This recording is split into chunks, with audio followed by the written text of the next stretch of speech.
Assalamualaikum warahmatullahi wabarakatuh. Oke, kita masuk ke pertemuan yang keempat ya, mengenai inisiasi dan perencanaan proyek. Jadi di sini tujuannya adalah memahami proses inisiasi pada suatu proyek, kemudian memahami pembuatan proyek charter, memahami proses-proses dalam perencanaan proyek, kemudian mengidentifikasi tugas-tugas dalam sebuah proyeksi informasi. Nah, inisiasi apa sih yang dimaksud inisiasi? Inisiasi proyek adalah memberi gambaran global atau memberi gambaran secara umum sebuah proyek yang akan dikerjakan tentang ruang lingkup proyek, tujuan, waktu pengerjaan proyek, dan biaya proyek. Nah, ini disebut inisiasi. Jadi dia masih secara umum menjelaskan mengenai lingkup proyeknya, tujuan, waktu pengerjaan, dan biaya proyek.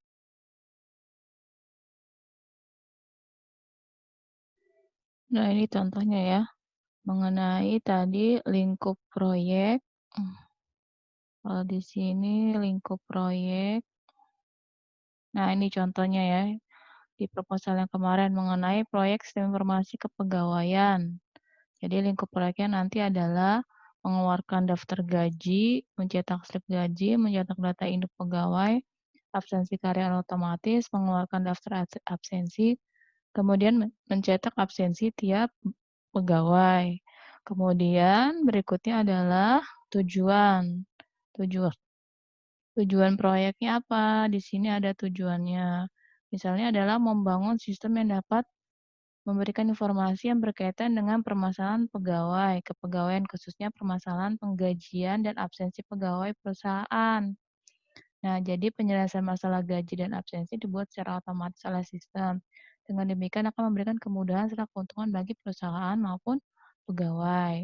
Kemudian berikutnya adalah mengenai jadwal. Jadwal, di sini ada jadwal. Ini jadwalnya. Jadwal dan biaya. Tanggal mulai proyeknya kapan, berakhirnya kapan, kemudian berapa biayanya. Nah, ini masuk adalah proses inisiasi. Kemudian, tujuannya apa sih? Menentukan tujuan proyek secara terperinci, mengidentifikasi faktor penentu keberhasilan atau critical success factor. Kemudian menentukan ruang lingkup secara garis besar. Ya, jadwal proyek, kebutuhan sumber daya, asumsi proyek, serta batasan proyek sebagai acuan dalam membuat software project management plan. Kemudian menentukan keberhasilan proyek. Kemudian dokumen apa nih yang dipersiapkan? Yang pertama adalah surat penugasan atau SK. Kenapa? Karena kan kalau proyek itu ada tim proyeknya. Jadi kita bikin surat penugasan atau SK ya dalam pembuatan project definition. Kemudian definisi proyek ya menggunakan project definition atau project charter. Nah, ini contoh project charter ya tadi yang saya buka sebelumnya. Nah, ini outline dari project charter. Ada pendahuluan mengenai latar belakang, tujuan, metode pendekatan, dan key perform indikator. Berikutnya ada lagi yang berhubungan dengan pembahasan. Pembahasan mengenai apa ini? Lingkup pekerjaan, mengenai informasi, teknologi, proses, staff management. Berikutnya ada perkiraan jadwal dan budget. Tadi dibahas. Kemudian ada peran tanggung jawab dari masing-masing tim proyek. Berikutnya adalah asumsi. Contohnya adalah diasumsikan perangkat kelas sudah tersedia. Kemudian nanti ya contoh project charternya. Nah, ini contoh pembuatan project charter. Misalnya di sini mau buat tentang informasi keuangan daerah atau SIMAKDA. Dijelaskan nih latar belakangnya, ya misalnya pemerintah berusaha untuk melakukan reformasi di berbagai bidang, salah satunya adalah bidang manajemen keuangan. Nah, di sini tentang perimbangan keuangan, banyak laporan nih masalahnya. Banyak laporan keuangan pemerintah yang tidak dapat menilai wajar tanpa syarat. Hal ini disebabkan karena aset manajemen belum mencerminkan yang sesungguhnya. Kondisi SDM yang menguasai bidang akuntansi masih kurang. Kemudian belum meratanya penggunaan perangkat bantu pada subunit kabupaten. Nah, oleh karena itu, otomatisasi sistem perlu direalisasikan nih untuk selanjutnya dengan proyek sistem informasi keuangan daerah. Jadi ini yang melatar belakangi Kemudian, nah, makanya apa, dibuatlah ini, informasi keuangan daerah. Tujuannya apa nih? Misalnya menyediakan informasi keuangan yang berguna untuk perencanaan, pengelolaan, pengendalian keuangan pemerintah, aset hutang dan ekuitas dana yang bersifat akuntabel. Kemudian meningkatkan transparansi laporan keuangan. Kemudian metode atau approach-nya adalah pengembangan infrastruktur teknologi informasi, kemudian penggunaan file server untuk menampung data laporan, kemudian aplikasi web untuk transparansi data keuangan daerah. Karena bersifatnya web, berarti ada ini namanya file server. Kemudian gimana caranya biar yang jadi ukurannya nih, key perform indikatornya. Misalnya rata-rata waktu yang dibutuhkan menyelesaikan laporan keuangan maksimal 1 bulan. Kemudian laporan keuangan dapat terima 100% tanpa syarat dalam 2 tahun. Jumlah temuan audit internal adalah lebih dari 10. Kemudian persentase beberapa laporan akuntansi dan keuangan diselesaikan tepat waktu kurang dari 90%. Laporan dikirim real time dan terproteksi, tidak bisa dirubah pengguna lainnya. Kemudian ini buat yang websitenya ya. Jumlah waktu yang dibutuhkan sejak terbit laporan keuangan yang setuju dengan rincian untuk diketahui publik adalah kurang dari 7 hari. Ini yang menjadi apa sih, key perform itu adalah kuncinya ya. Kunci untuk pembuatan si aplikasi tersebut. Kemudian statement of work adalah deskripsi pekerjaan yang dibutuhkan dalam sebuah proyek. Menetapkan boundary condition, SOW, dan kontrak SOW-nya menggunakan bahasa formal, kemudian dapat digunakan dalam finalisasi kontrak. Hati-hati, spesifik, dan harus jelas. Jadi, pada saat pembuatan proyek yang tadi, berarti harus ada namanya kontrak. Nah, SOW itu apa? Statement of work biasanya dilakukan setelah persetujuan. Misalnya tadi kita ngajuin kontrak, ternyata kontraknya disetujui itu mau dibikin programnya, berarti lanjut ke sini, SOW. Dapat menjadi banyak versi, daftar hasil yang diserahkan untuk namanya request for proposal. Kemudian lebih detail dalam akhir request for proposal, kemudian versi penawaran dari kontrak. Jadi kalau sebelumnya tadi kita bikin proposal dulu, kemudian bikin penawaran. Misalnya tadi harganya segini proyeknya, ini detailnya. Itu disebut adalah masuk ke dalam SOW. Nah, ini contoh SOW template ya, mengenai scope of work, menjelaskan pekerjaan menjadi lebih detail, spesifikasi hardware dan software yang terlibat serta karakteristik dari suatu pekerjaan. Kemudian location of work, menjelaskan di mana pekerjaan harus dilaksanakan. Spesifikasi lokasi hardware dan software dan di mana orang harus mengerjakan. Kemudian perform indikator menentukan kapan pekerjaan akan dimulai dan berakhir. Mengenai jam kerja, jumlah jam yang dibayar per minggu, di mana tempat melakukan pekerjaan dan berhubungan dengan informasi jadwal. Kemudian deliverable schedule, daftar khusus hasil yang disampaikan menjelaskan lebih detail dan spesifikasi kapan disampaikan kepada customer. Kemudian applicable standard menentukan perusahaan atau standar industri khusus yang relevan untuk melakukan pekerjaan. Berikutnya, acceptance criteria menjelaskan bagaimana organisasi yang membeli akan menentukan apakah hasil pekerjaan diterima. Berikutnya adalah special recruitment, menetapkan persyaratan khusus seperti spesifikasi hardware atau minimum lulus, tingkat pengalaman personal, persyaratan perjalanan, dokumentasi, testing, support, dan sebagainya. Nah, itu masuk ke special recruitment. Nah, ini contoh masuk ke dalam pembahasan dari yang outline yang ini tadi nih.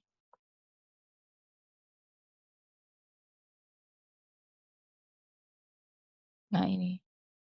Nih, mengenai pembahasan lingkup pekerjaan ini dijelaskan di sini.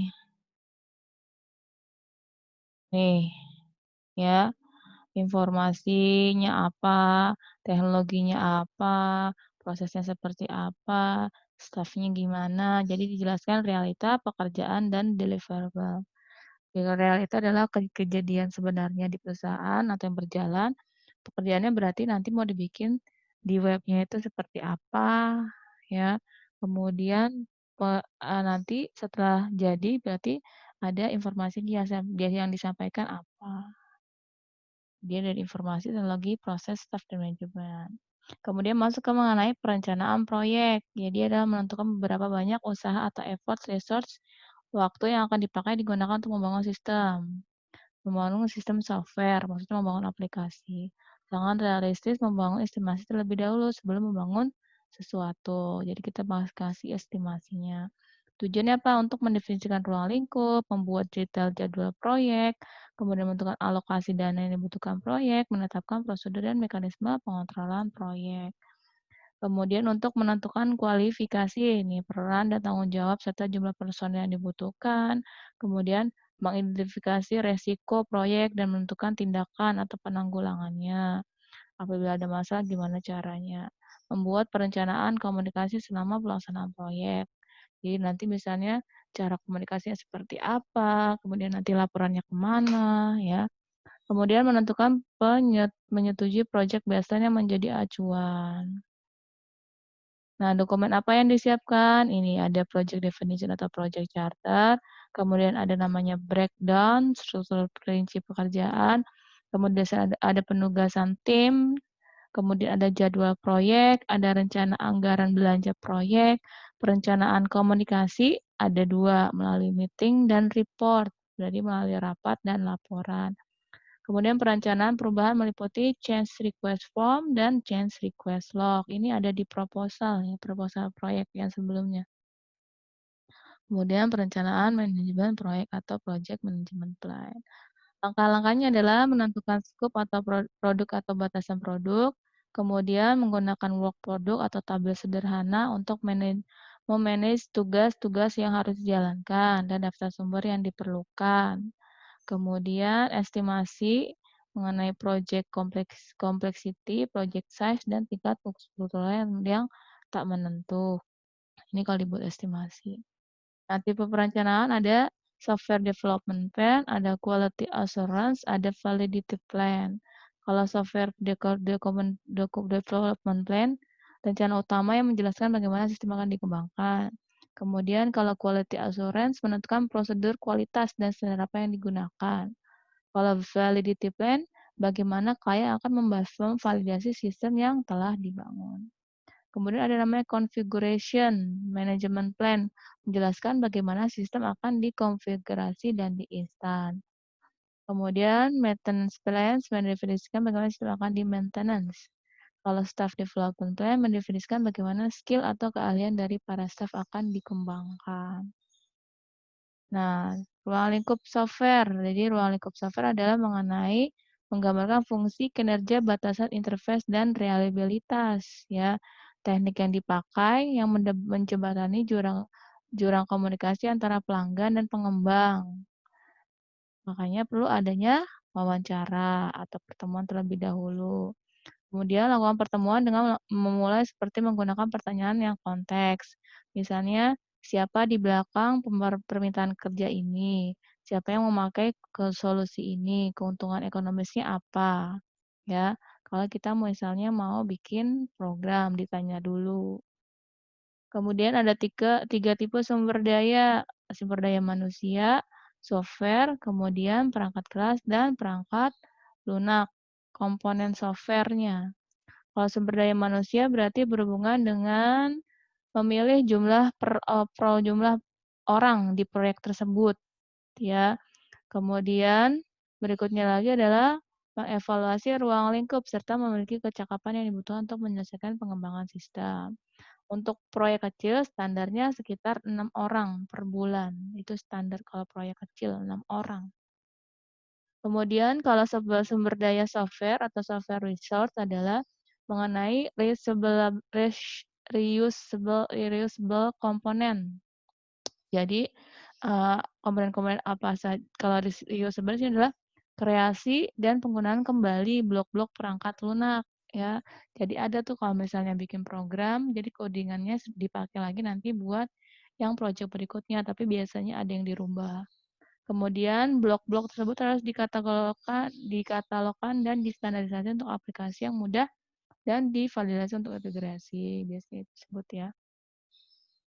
Kemudian untuk kategori sumber daya ada off the shelf component. Kalau off the shelf component adalah software yang dapat diambil atau diperoleh dari pihak ketiga dan sudah dibangun di internal. Jadi kita beli beli programnya dari pihak luar. Kemudian kalau full experience komponen, spesifikasi desain code data testnya sudah ada yang dikembangkan pada proyek yang lalu, serupa dengan software yang akan dibangun pada proyek saat ini. Jadi sudah ada program yang sebelumnya dipakai lagi di proyek berikutnya yang sama. Kemudian partial experience komponen, spesifikasi yang ada perlu dimodifikasi. Tadi ya, misalnya udah ada kode desain data ujinya, kemudian dimodifikasi. Itu partial experience komponen. Kalau new komponen berarti softwarenya dibangun dari awal oleh tim software untuk kebutuhan proyek yang sekarang. Nah, sumber dayanya di sini adalah berupa sumber daya lingkungan, yaitu lingkungan yang mendukung proyek software disebut juga dengan software engineering environment. Jadi di sini adalah merupakan inkorporasi penggabungan dari software dan hardware. Nah, ada lagi disebut dengan software project estimation ya, agar meraih biaya atau biaya cost atau biaya dan usaha effort estimasi yang reliable, maka ada sejumlah pilihan yang dapat dipertanggungjawabkan ya mengenai software project estimasi. Jadi kita bikin estimasinya. Menunda estimasi, menggunakan estimasi pada proyek yang mirip, menggunakan teknik dekomposisi, menggunakan satu atau lebih model empiris bagi estimasi biaya atau usaha. Nah, ada lagi namanya disebut teknik dekomposisi. Maksudnya apa? Membagi-bagi proyek dalam fungsi utama yang berhubungan dengan estimasi biaya dapat dilakukan langkah demi langkah. Kemudian pengembangan estimasi biaya dan usaha adalah suatu hal yang kompleks. Kemudian teknik dekomposisi masalah menjadi lebih kecil. Jadi kita membagi-bagi berhubungan dengan dekomposisi masalah dan dekomposisi proses. Kemudian ada lagi namanya disebut software sizing. Jadi di sini adalah mengukur estimasi proyek, sistem informasi berdasarkan tingkat perencanaan ya yang telah tepat dan mengestimasi ukuran dalam kerja ya, manusia, kalender waktu dan uang atau dolar. Kemudian mencerminkan kemampuan tim. Kemudian stabilitas syarat produk dan lingkungan yang mendukung usaha pengembangan sistem informasi. Berikutnya adalah estimasi proyek sama dengan ukuran kerja yang dilakukan. Kemudian ada juga yang namanya disebut dengan software matrix ya. Jadi kita bisa menghitung eh, estimasi dan identifikasi tugas menggunakan software matrix. Jadi apa? Di sini baris kode yang dibuat ya, kemudian jumlah layar dan report yang akan dibuat, kemudian jumlah entity dan atribut serta relasi yang akan dibangun ya. Jadi dia bisa mengukur nih berdasarkan codingannya, berdasarkan interface-nya dan laporan yang dibuat, kemudian jumlah entity dan atribut serta relasi yang akan dibangun. Berarti ini berhubungan sama database-nya yang ini. Nah, berikutnya mengapa perlu software matrix? Ya, software matrix karena merupakan dasar untuk perbandingan dengan proyek lain. Untuk merecord nih data progres, contoh 75% database, 45% layar yang telah selesai dikerjakan, kemudian untuk memonitor error, software matrix. Kemudian memonitor progres, ya, misalkan 3 tugas memerlukan waktu penyelesaian selama 3 minggu. Berarti totalnya menjadi 6 minggu ya. 3 tugas berarti tinggal dijumlahkan. Kemudian ternyata tugas A memakan waktu 3 minggu pas. Apakah tugas B dan C akan selesai lebih cepat atau lebih lama dari 3 minggu? Karena kan 6 minggu itu ternyata ada kegiatannya 3 kegiatan, A, B, dan C. Ya, kemudian totalnya berarti ada 6 minggu nih. Gimana nih nanti B dan C selesai atau enggak? Jika tugas pertama pada suatu proyek molor atau mundur, maka secara logis tugas berikutnya akan ikut bergeser atau mundur. Nah, beberapa hal yang perlu dalam memonitor progres. Pertama adalah analisa perform aktual, aktivitas harus diukur, selesai atau 75% selesai. Kemudian membuat progress report. Semakin cepat kita tahu bahwa suatu pekerjaan selesainya, terlambat semakin baik. Kenapa tadi? Karena kalau misal kegiatannya mundur berarti umur proyek mundur. Kemudian estimasi terkadang terlalu over optimistic, ya, dia terlalu over optimis, terutama bila terlibat dalam menentukan biaya proyek. Estimasi yang buruk dapat menyebabkan penyelesaian proyek yang tidak maksimal dan error yang lumayan banyak. Progres sangat jarang dimonitor nih, misalnya proyeknya sudah berjalan sama si manajer proyeknya nggak dimonitor udah sampai mana, ini juga jadi masalah. Perlunya ada rapat-rapat proyek untuk memonitor progres. Misalnya rapatnya, misalnya proyeknya 3 bulan, berarti rapatnya misalnya 2 minggu sekali, itu harus ya. Nah, identifikasi tugas. Nah, untuk identifikasi tugas-tugas masuknya ke dalam WBS atau Work Breakdown Struktur. Alat grafis yang digunakan untuk menunjukkan dekomposisi tadi pembagian-pembagian dan sebuah proyek dalam beberapa fase dan tugas-tugas. Kemudian pendekatannya dalam mengidentifikasi tugas bisa berdasarkan proses dan berdasarkan produk. Kemudian deliverable hasil proyek yang diserahkan kepada customer pada fase akhir proyek ya. Besar seperti spesifikasi, perancangan. Kemudian ada namanya milestone, titik pencapaian sebuah pekerjaan dalam setiap tahapan dalam proyek untuk memeriksa kemajuan proyek. Nah, ini contoh the potential deliverable by fase ya. Di sini misalnya ada konsep softwarenya seperti apa, persyaratannya apa. Nih, pertama nih. Kemudian requirement berarti mulai membuat dokumen dan WBS. Kemudian dianalisa. Tahapan berikutnya adalah analisis ya, mengenai fungsi specification, membuat IRD, membuat TFD. Kemudian tahapan berikutnya desain. Ya, berhubungan dengan detail desain, objek diagram, detail data model, kemudian coding and debugging. Berarti mulai bikin coding standar, work code, dan unit test. Karena kan kalau bikin program pasti dites terus. Bener apa enggak, ya. Kemudian sistem testing, ya, acceptance, test sign off, ya, diterima atau enggak nih programnya, tes aplikasi. Kemudian deployment dan maintenance, ya. Di sini berhubungan dengan maintenance specification, deploy application, perform analysis. Ya, ini disebut adalah masuk ke potensial deliverable fase. Nah, ini contoh WBS ya. Hubungan WBS pertama ada tujuan ya, work breakdown struktur, project objektif atau tujuannya, kemudian penyampaian, kemudian aktivitasnya, subaktivitas, kemudian bikin WBS-nya. Manfaat WBS apa? Untuk penjadwalan, untuk estimasi biaya, ya, untuk analisis resiko, bikin struktur organisasi, pengawasan, dan pengukuran. Nah, ini contoh WBS produk. Jadi kita menjelaskan mengenai programnya. Misalnya di sini ada intranet nih.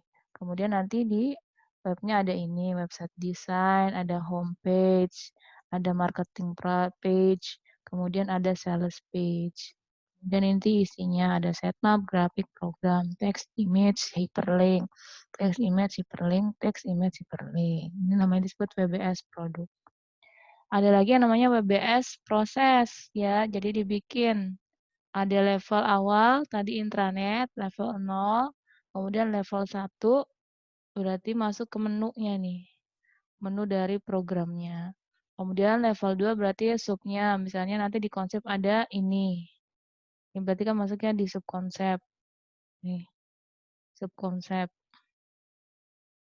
Kemudian di define recruitment ya, ada lagi. Nah, ini maksudnya ke level 3. Menentukan WBS-nya jadi 0, 1, 2, 3.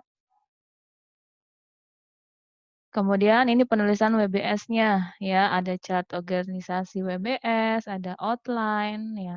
Kemudian ini isinya tadi 00 retail website, satunya tadi apa sampai 4, berarti berdasarkan menu. Di 4 ini berarti ada 41 sampai 42. Di submenu lagi di 42 berarti ada 421 sampai 425. Kemudian ada 43, 44. Kemudian yang terakhir ada 5,0. Nah, kalau disebut dengan level 1 berarti berhubungan dengan apa? Nama dan proses produk. Kalau level 2 nama subproses atau subproduk. Kalau level 3 aktivitas dari sub-sub prosesnya. Level 3 bisa ke level 2 bila proyek skala kecil di mana tidak dibutuhkan level 3. Boleh saja sampai level 2. Toolsnya bisa menggunakan DIA atau Visio, ya. Kemudian aplikasi diagramnya, aplikasi presentasinya bisa menggunakan OpenOffice atau Microsoft Office. Untuk aplikasi project-nya adalah menggunakan Microsoft Project atau Project. Kita menggunakan ini ya, Microsoft Project. Ini contoh ya, pembuatan WBS. Nah, kemudian ada namanya estimasi durasi ya, mengestimasi jumlah waktu minimum yang diperlukan untuk menjalankan sebuah tugas, namanya singkatnya OD. Kemudian mengestimasi jumlah maksimum, disingkatnya dengan PD. Kemudian mengestimasi durasi yang diharapkan, singkatnya adalah ED. Kemudian rata-rata durasi disebutnya adalah D ya. Nah, dari data